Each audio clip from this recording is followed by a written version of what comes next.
Drop an ice cube into a glass of water, and obviously it's going to float. But if you really think about it, it's actually pretty strange. For most substances, the solid form is denser than the liquid form. The molecules become more tightly packed as the substance freezes, causing the solid to sink. But water does the exact opposite. So why exactly does ice float? Whether something floats or sinks largely comes down to density, how much mass is packed in a certain amount of space. If an object is denser than water, like a rock, it sinks. If it's less dense than water, it floats. And surprisingly, ice is about 9% less dense than liquid water. A cubic meter of liquid water has a mass of roughly 1,000 kilograms, while the same volume of ice is only around 719 kilograms. So, why does water become less dense when it freezes? A water molecule is made from one oxygen atom bonded with two hydrogen atoms. Because oxygen pulls electrons more strongly than the hydrogen, the molecule develops slightly positive and negative regions. This allows neighboring water molecules to attract one another through something called hydrogen bonding. In liquid water, these hydrogen bonds are constantly forming, breaking, and bending. This flexibility allows the molecules to move around and pack relatively close together.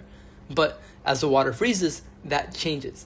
The hydrogen bonds organize the molecule into a rigid open crystal structure. Instead of packing as tightly as possible, the molecules are held further apart, leaving more empty space between them. So, when the water freezes, it actually expands by 9%. The same amount of water now occupies more volume, meaning it's less dense. And because ice would be less dense than liquid water, its buoyancy pushes it upwards until it floats. This strange property of water is much more important than keeping ice cubes at the top of your drink. Because ice floats, lakes freeze from top down. The layer of ice at the surface acts like insulation, slowing heat loss from the water underneath. If ice sank instead, bodies of water would freeze much more extensively, making winter far more difficult for aquatic ecosystems.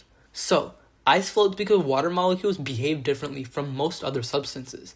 As water freezes, hydrogen bonds arrange its molecules into an open crystal structure that takes up more space. This makes ice about 9% less dense than liquid water, allowing it to float. It's a simple property that we rarely think about, but without it, lakes and oceans would behave very differently, and life on Earth might look very different too. So, the next time you see an ice cube floating in your drink, remember, you're looking at one of water's strangest and most important properties.